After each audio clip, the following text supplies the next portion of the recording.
গত জুন মাসে টানা 12 দিনের যুদ্ধে ইরানের মিসাইলের সক্ষমতা হাড়ে হাড়ে টের পেয়েছে দখলদার ইসরায়েল। ইরানের মিসাইল হামলায় ইসরায়েলের অজেয় আকাশ প্রতিরক্ষা ব্যবস্থার দম্ভ চূর্ণ বিচূর্ণ হয়ে ধুলোতে মিশে যায়। ইরান থেকে ঝাঁকে ঝাঁকে ছুটে আসা মিসাইলের ভয়ে মাটির নিচে বোম্ব শেল্টারে আশ্রয় নেয় লাখ লাখ ইসরায়েলি। এসব মিসাইলের তাণ্ডবে ধ্বংস হয় ইসরায়েলের গুরুত্বপূর্ণ সব অবকাঠামো। একা পেরে না উঠে দীর্ঘদিনের মিত্র সুপার পাওয়ার যুক্তরাষ্ট্রের কাছে ধর্ণা দেয় ইসরায়েল। শেষ পর্যন্ত দুই দেশ মিলেও ইরানকে থামাতে পারেনি। উল্টো ইসরায়েলের সঙ্গে যুদ্ধে যোগ দিয়ে বেইজ্জতি হয়েছে যুক্তরাষ্ট্র। ইরানের হামলায় তাদের কাতারে থাকা মধ্যপ্রাচ্যের সবচেয়ে বড় সামরিক ঘাঁটির ব্যাপক ক্ষয়ক্ষতি হয়। এর পরপরই যুদ্ধবিরতি ঘোষণা করে যুক্তরাষ্ট্র ও ইসরায়েল।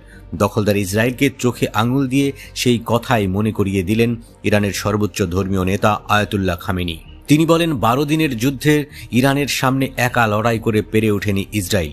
শেষ পর্যন্ত যুক্তরাষ্ট্রের কাছে মাথা নিচু করে আশ্রয় যায় তারা। বুধবার তেহরানে ইরানের বিচার বিভাগের উচ্চপদস্থ কর্মকর্তাদের সঙ্গে এক বৈঠকে ইসরায়েলকে নিয়ে এমন মন্তব্য করেন খামেনি।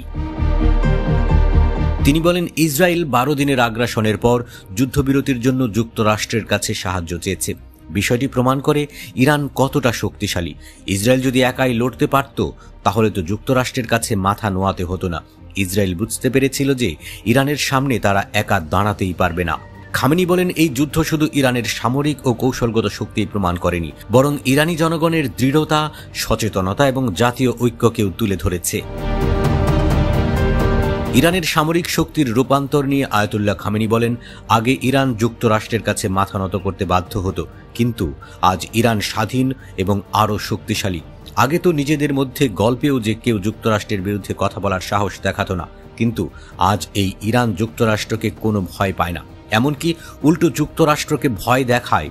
দেশবাসীর জাতীয় মনোবলই ইরানকে বড় লক্ষ্য অর্জনে সাহায্য করে বলেও মন্তব্য করেন তিনি। এ সময় পশ্চিমাদের হুঁশিয়ারি দিয়ে খামেনি বলেন, আমাদের কাছে বুদ্ধি এবং সামরিক শক্তি সব আছে, তাই আমরা আল্লাহর রহমতে যে কোনো মঞ্চে শক্ত হাতে নামব। গত 13 জুন ইরানে আকস্মিক ও উস্কানিমূলক হামলা চালায় ইসরায়েল।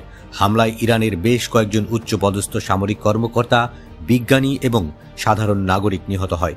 এরপর ইসরায়েলকে লক্ষ্য করে পাল্টা মিসাইল হামলা চালায় ইরান।